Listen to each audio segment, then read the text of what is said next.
Saudi Gulf breaking ന്യൂസിലേക്ക് സ്വാഗതം. പ്രവാസലോകത്തെ വിവിധ വാർത്തകൾക്കായി ഈ ചാനൽ സബ്സ്ക്രൈബ് ചെയ്യൂ. സൗദി തലസ്ഥാന നഗരത്തിൽ വാഹന പാർക്കിംഗ് സൗകര്യം വികസിപ്പിക്കുന്നതിനുള്ള പദ്ധതിയുടെ ആദ്യഘട്ടത്തിന് തുടക്കമായി. റിയാദ് നഗരത്തിനുള്ളിൽ വിപുലമായ പൊതു പാർക്കിങ്ങിനുള്ള പദ്ധതിയുടെ ചട്ടക്കൂടിനുള്ളിലാണിത്. പൊതു പാർക്കിംഗ് വ്യവസ്ഥാപിതമാക്കി തെറ്റായതും ക്രമരഹിതവുമായ പാർക്കിംഗ് രീതികൾ കുറച്ചുകൊണ്ട് തലസ്ഥാനത്തെ ജീവിത നിലവാരം ഉയർത്താൻ ലക്ഷ്യമിട്ടുള്ള ഒരു സുപ്രധാന പദ്ധതിയാണിത്. നഗരവാസികൾക്കും ടൂറിസ്റ്റുകൾക്കും സന്ദർശകർക്കും സുരക്ഷിതവും സുഗമവുമായ സഞ്ചാരത്തിന് റോഡുകൾ മെച്ചപ്പെടുത്തുന്നതിനും വാഹനങ്ങൾക്ക് പാർക്കിംഗ് സൗകര്യം ഒരുക്കുന്നതിനുമാണ് ഈ പദ്ധതി ലക്ഷ്യമിടുന്നത്. റോഡുകളോട് ചേർന്ന് 24,000-ലധികം പൊതു പാർക്കിംഗ് സ്ഥലങ്ങൾ ഒരുക്കും. അതിനു പുറമെ പാർപ്പിട കേന്ദ്രങ്ങളിലായി 1,40,000-ലധികം പാർക്കിംഗ് സ്ഥലങ്ങൾ സജ്ജീകരിക്കും. ഇതാണ് ആദ്യഘട്ടത്തിൽ നിർമ്മിക്കുക. അൽ വുറൂദ്, റഹ്മാനിയ, ഗർബൽ ഉലയ്യ, അൽ മുറൂജ്, കിങ് ഫഹദ്, സുലൈമാനിയ എന്നീ ഡിസ്ട്രിക്റ്റുകളിലെ 12 കേന്ദ്രങ്ങളിലും നഗരത്തിന്റെ തെക്ക് ഭാഗത്തുള്ള മറ്റ് 4 പ്രദേശങ്ങളിലുമാണ് ഇത്രയും പാർക്കിംഗ് സ്ഥലങ്ങൾ ഒരുക്കുന്നത്. സൗദിയുടെ വിവിധ ഭാഗങ്ങളിൽ മഴ തുടരാൻ സാധ്യതയുണ്ടെന്ന് ദേശീയ കാലാവസ്ഥാ കേന്ദ്രത്തിന്റെ അറിയിപ്പ്. Najran, Jizan, Asir, Al Baha, Mecca, Medina എന്നീ പ്രവിശ്യകളിൽ ഇടത്തരവും ശക്തവുമായ മഴ തുടരുമെന്നാണ് കേന്ദ്രം പ്രതീക്ഷിക്കുന്നത്. മഴവെള്ളപ്പാച്ചിലിനും വെള്ളപ്പൊക്കത്തിനും സാധ്യതയുണ്ട്. ആലിപ്പഴ വർഷവും ശക്തമായ കാറ്റും പൊടിയും ഉണ്ടാകാനും സാധ്യതയുണ്ട്. റിയാദ്, ഖസീം, ഹായിൽ പ്രവിശ്യകളിലെ ചില ഭാഗങ്ങളിൽ നേരിയ മഴ പെയ്തേക്കും. തബൂക്ക് വരെ ഇത് വ്യാപിച്ചേക്കാം. കൂടാതെ ജീസാൻ, അസീർ, അൽബഹ, മക്ക തുടങ്ങിയ ഉയർന്ന പ്രദേശങ്ങളിൽ രാത്രി വൈകിയും അതിരാവിലെയും മൂടൽമഞ്ഞ് രൂപപ്പെടാനും സാധ്യതയുണ്ട്. മഴ മുന്നറിയിപ്പ് നിലനിൽക്കുന്നതിനാൽ നേരത്തെ സിവിൽ ഡിഫൻസ് പൊതുജനങ്ങൾക്ക് ജാഗ്രതാ നിർദ്ദേശം നൽകിയിരുന്നു. 94ാമത് ദേശീയ ദിനത്തോടനുബന്ധിച്ച് പുതിയ രൂപത്തിലും നിറങ്ങളിലും അലങ്കരിച്ച സൗദി എയർഫോഴ്സ് വിമാനങ്ങൾ സൗദിയുടെ ആകാശത്ത് പ്രകടനങ്ങൾ നടത്തും. ഇതിനുള്ള പ്രവർത്തനങ്ങൾ പുരോഗമിക്കുന്നതായി റോയൽ സൗദി എയർഫോഴ്സ് വെളിപ്പെടുത്തി.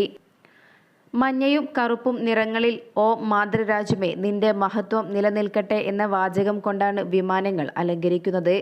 എയർ ഷോയിൽ പങ്കെടുക്കുന്ന വിമാനങ്ങളിൽ F-15SA, F-15C, ടൊർണാഡോ, ടൈഫൂൺ എന്നിവയും ഉൾപ്പെടും. രാജ്യത്തെ നിരവധി നഗരങ്ങളിൽ ഈ വിമാനങ്ങൾ എയർ ഷോകൾ നടത്തും. എയർ ഷോകളുടെ തീയതികളും സ്ഥലങ്ങളും വരും ദിവസങ്ങളിൽ വ്യോമസേന പ്രഖ്യാപിക്കുമെന്നാണ് പ്രതീക്ഷിക്കുന്നത്.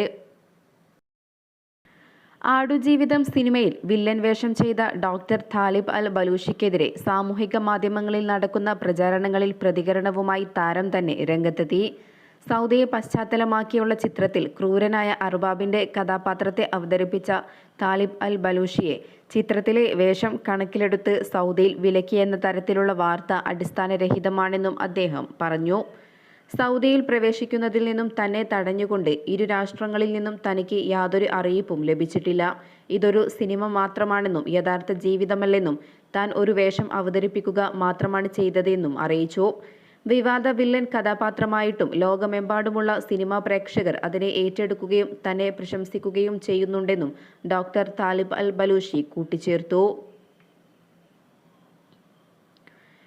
വടക്കൻ ബാത്തിന ഗവർണറേറ്റിലെ ഷിനാസ് വിലായത്തിൽ ഗതാഗതം തടസ്സപ്പെടുത്തുകയും മറ്റ് യാത്രക്കാരെ ബുദ്ധിമുട്ടിലാക്കുകയും ചെയ്തവർ അറസ്റ്റിലായി. ഗതാഗത നിയമങ്ങൾ ലംഘിച്ചാണ് ഒരു കൂട്ടം ഡ്രൈവർമാർ വാഹനം ഓടിച്ചത്. ഇതിന്റെ ദൃശ്യങ്ങൾ സാമൂഹിക മാധ്യമങ്ങളിൽ പ്രചരിക്കുകയും ചെയ്തിരുന്നു.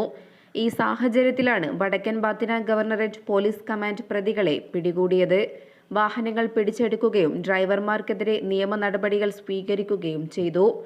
വിവിധ ഗവർണറേറ്റുകളിൽ സമാന സംഭവങ്ങൾ കഴിഞ്ഞ മാസങ്ങളിൽ റിപ്പോർട്ട് ചെയ്യുകയും പ്രതികളെ പിടികൂടി നടപടികൾ സ്വീകരിക്കുകയും ചെയ്തിരുന്നു.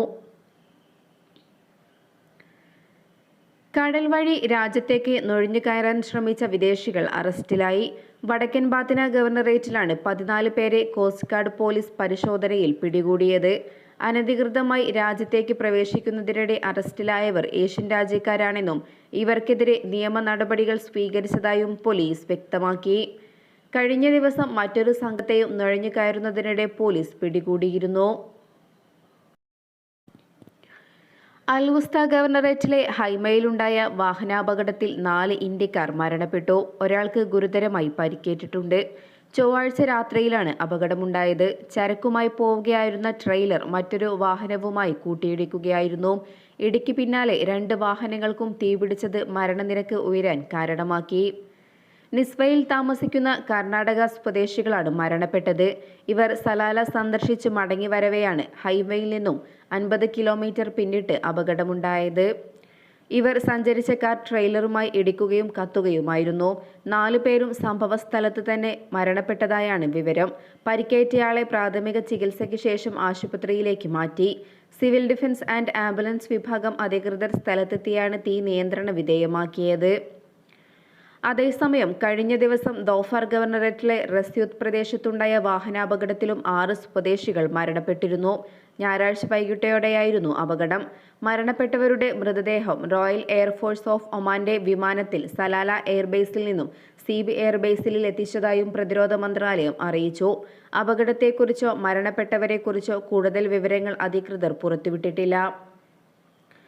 റോയൽ ഒമാൻ പോലീസിന്റെ പട്രോളിംഗും ബോധവൽക്കരണവും ഇത്തവണ ഖരീഫ് യാത്രക്കാരുടെ അപകടങ്ങൾ കുറയ്ക്കാൻ സഹായകമായിട്ടുണ്ട്. ദാഹിറ ഗവർണറേറ്റിലെ ഇബ്രി വിലായത്തിൽ വെള്ളക്കെട്ടിൽ വീണ് 2 കുട്ടികൾ മരണപ്പെട്ടു. തിങ്കളാഴ്ച വൈകിട്ടോടെയാണ് സംഭവം. സിവിൽ ഡിഫൻസ് ആൻഡ് ആംബുലൻസ് വിഭാഗം മുങ്ങൽ വിദഗ്ധരെത്തിയാണ് മൃതദേഹം പുറത്തെടുത്തത്. പ്രദേശത്ത് കഴിഞ്ഞ ദിവസങ്ങളിൽ തുടർച്ചയായി മഴ ലഭിച്ചിരുന്നു. വെള്ളക്കെട്ടുകളിലും വാദികളിലും കുട്ടികൾ ഇറങ്ങുന്നത് തടയണമെന്നും അരുവികളിലും നീന്തൽക്കുളങ്ങളിലും കുട്ടികളുടെ സുരക്ഷ ഉറപ്പുവരുത്തണമെന്നും അധികൃതർ വീണ്ടും ഓർമ്മിപ്പിച്ചു.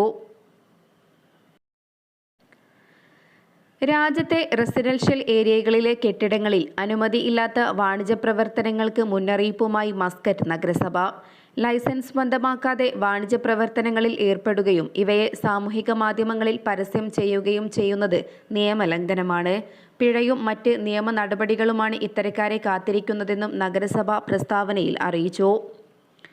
താമസ കെട്ടിടങ്ങളിൽ നഴ്സറികളും കിൻഡർ ഗാർട്ടനുകളും അനുവദിക്കുമെന്നും അധികൃതർ നേരത്തെ വ്യക്തമാക്കിയിരുന്നു. ഇവയ്ക്കും ലൈസൻസ് നിർബന്ധമാണ്. എന്നാൽ ഡേ കെയറുകൾ ഉൾപ്പെടെ ലൈസൻസ് ഇല്ലാതെ നടത്തുന്ന സമാന പ്രവർത്തനങ്ങളും മറ്റ് വാണിജ്യ പ്രവർത്തനങ്ങളും കണ്ടെത്തുന്നതിന് നഗരസഭ അധികൃതർ പരിശോധന നടത്തും. അതേസമയം 21 ഏരിയകളിൽ ലൈസൻസോടെ താമസ കെട്ടിടങ്ങളിലും വാണിജ്യ പ്രവർത്തനങ്ങൾ നടത്താൻ നേരത്തെ നഗരസഭ അനുമതി നൽകിയിരുന്നു. വാണിജ്യാവശ്യങ്ങൾക്കുള്ള പാർപ്പിട കെട്ടിടങ്ങളും നിയന്ത്രണം പഠിക്കാൻ രൂപവൽക്കരിച്ച സംഘം തയ്യാറാക്കിയ കരട് പ്രമേയം അവലോകനം ചെയ്ത ശേഷമാണ് നഗരസഭ അനുമതി നൽകിയിരിക്കുന്നത്. അംഗീകൃത റെസിഡൻഷ്യൽ സ്ട്രീറ്റുകളിലെ കെട്ടിടങ്ങളുടെ വാണിജ്യപരമായ ഉപയോഗം ലക്ഷ്യമിട്ടാണ് നഗരസഭ അനുകൂല നിലപാട് കൈക്കൊണ്ടിരിക്കുന്നത്. വ്യവസായ അന്തരീക്ഷം വികസിപ്പിക്കുന്നതിനും നഗരങ്ങളെ മനുഷ്യവൽക്കരിക്കുന്നതിനും പുതിയ നീക്കം ഗുണം ചെയ്യുമെന്നാണ് നഗരസഭ അധികൃതർ പ്രതീക്ഷിക്കുന്നത്.